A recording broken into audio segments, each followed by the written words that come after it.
Yes, this is Greg Smith, and in today's video, I'm gonna show you how millionaires schedule their day. So, first let me say this, I'm coming to you from a place of having 4 kids, multiple businesses that do millions of dollars every single year in sales, and this is something that I'm not perfect on, but I'm starting to refine. And so the first time that I heard this was by a guy named Perry Marshall, and this truly revolutionized the way that I schedule my days, the way that I do my work, and ultimately the way that I live. And so you may not be a millionaire yet, you may not be an entrepreneur, but you can start to live a more efficient and productive life. And I believe that it starts with scheduling your day out, which will then lead into our week. And so here's what we have to understand. As being an employee or a business person, we have different values on our time. You may get paid X amount of dollars per hour.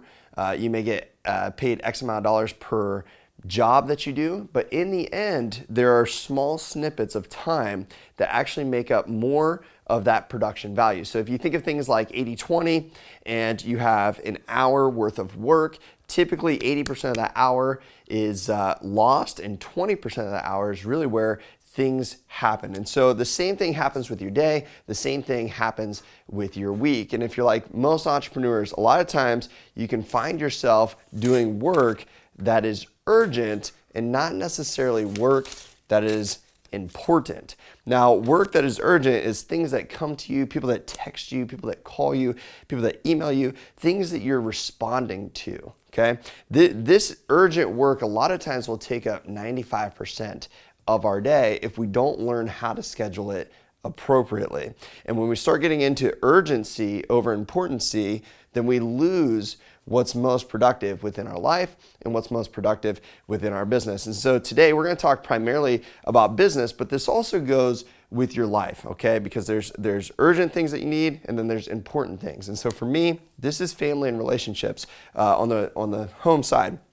But let's get into a day and let's talk about you and really how millionaires schedule each day and then ultimately their week right here. And so this is a concept that I have taken to heart. And number one, it's this, is I have a 9 a.m. rule, all right? My 9 a.m. rule says this, that there is no checking your phone prior to 9 a.m.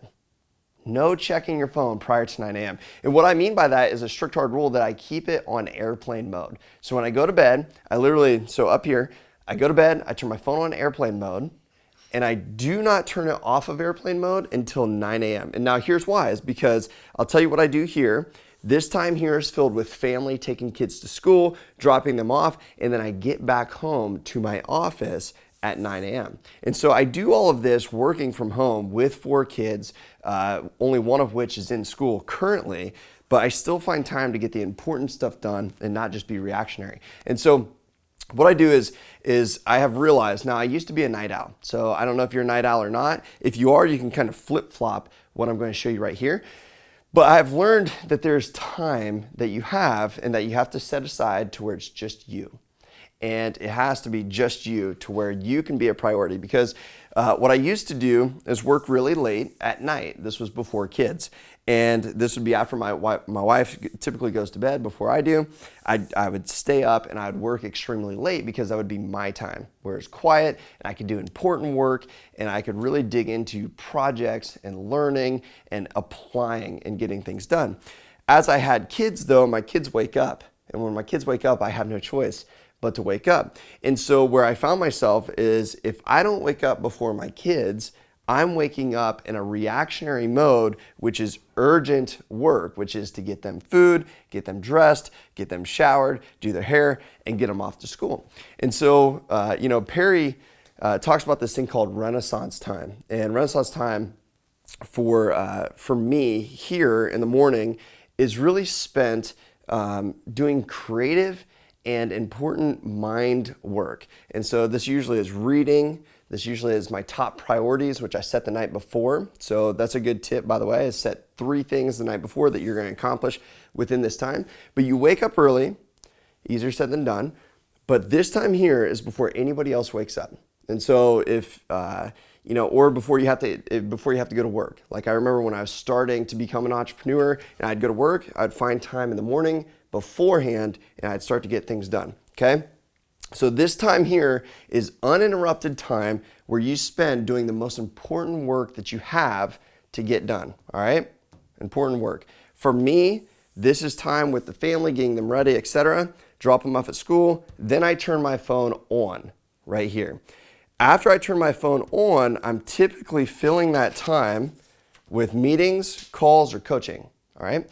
This is more of reactionary, urgent work. These are things that don't really necessarily take creativity. They don't take solitude. These are things that you can just turn on at will, right? I don't have to necessarily, I can prepare for a meeting here, right? Before anybody else gets to me, before my mind kind of goes away. And so I prepare for work here, or a meeting here, and then I actually have the meeting or the call or the coaching, all right? This could be Zooms, this could be actual just like reports, if you do reports and things like that. This could be the task. These are where you do a lot of the task work, okay, that doesn't require creativity. So in each day, and here's what I realized is you have certain time, you have a certain amount of energy every day that you can spend. And oftentimes, before I learned this, is I would spend 80% of my time doing all of this, 80%, and I would only have 20% here. And really, if we're, I think 80-20 has turned to 95-5. So I'd have 95% realistically here, 5% here. The goal is to flip-flop that, where you're spending 95% doing, or 80% doing your important things that must get done as a business owner, all right? Then this stuff here is reactionary. What I found is taking this and applying it into the week was really, really important, because as an entrepreneur, you can probably find yourself working at many different hours. If you're not an entrepreneur, a lot of times right now, there are studies that show that the majority of people bring their work home with them, and you're working at night, you're checking your email before you go to bed, and you're waking up, checking your email first thing. And a lot of times, by the way, if you're checking your email or your phone and you're not doing this 9 a.m. rule that I have, what will happen is you'll turn into a reactionary mode for the entire day. And a lot of times, if you read a certain text or you get a certain message, it can just blast your whole day, and then your whole day is gone. Or it sets the mood for you, right? You wake up on the wrong side of the bed. It's called reading the wrong thing or getting the wrong message that early. But here's the deal. So I used to do meetings on Mondays. We used to have team meetings for one of my companies on Mondays. And I really liked it because I thought, okay, we're going to start our morning or our week off with a meeting, like right in the beginning. And it was really, really good. But what I realized was that by doing that, we would do the meeting on Monday, and then the rest of the week would turn into reactionary things, where we would just be executing all the task of the things that we went through, but we wouldn't have time to get into the important work or the concepts, the strategies, and the creation that goes into it. So a lot of times we'd meet here, we'd set up all of our tasks, and then we'd start to execute. And so this time would start to go away for all the days that are following here. And so what I learned by Perry sharing this, and one of the videos that I watched from him, is that what he likes to do is schedule meetings. So this here, this goes here, okay? And now this is a timeline. So we have Monday, Tuesday, Wednesday, Thursday, Friday, and this just transplant this into each day of the week. And so a lot of times his Monday, he would share, would be filled with all of this. So all of this ends up being this whole bar on Monday.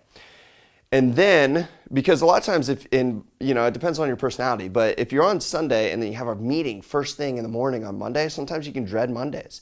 And if you want to live like a millionaire, you shouldn't dread your Monday, all right? That's part of having time freedom and freedom of thought and mind and so forth. So the goal here is to fill this time, okay, with this here. So this goes here. Now here's typically what happens, because I used to think, when I first heard a concept like this, I used to think this doesn't apply to me because I don't work Monday through Friday. I work all the time. I work whenever I'm inspired.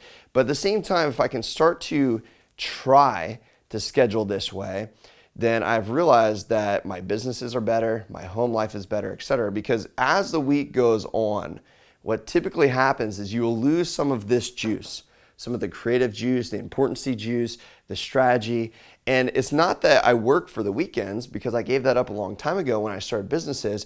But when you start to have kids and you integrate with society who does work for the weekends, you kind of find yourself falling off toward the end of the week. and you're looking forward to having some time with your family, looking forward to hanging out with some friends, or maybe going somewhere for the weekend or what have you. And so what we typically do is we fill this time here, okay, as much as we can with the important work, and then this here ends up being reactionary. So the meetings and the calls and the coaching typically start to get scheduled, if you schedule like a millionaire, toward the end of the week. That way the beginning of your week is filled with the most important things that you can do within your business. So to recap, here's the deal. You want to shut your phone off until 9 a.m. That is my 9 a.m. rule. Airplane mode, don't read text, don't read email first things in the morning. Get your most important things done. Then when 9 a.m. hits, you can start reacting to the emails, the texts, and all of those different things. Hit those back. You may have a little bit more of this time here, right here. Just depends on you and your personality and what you have for the day.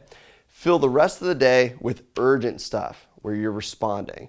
When you lead into the week, what we want to do is we want to start the week out strong with important work. Now, important work will start to dwindle as you start to be more reactionary to the urgent things that call on you and the tasks that we need to get done for that week. But if you want to schedule like a millionaire, I can tell you that this is one of the most efficient ways that I have seen that will drastically help you. So I hope that you take this and you apply it. And until next time, rise above.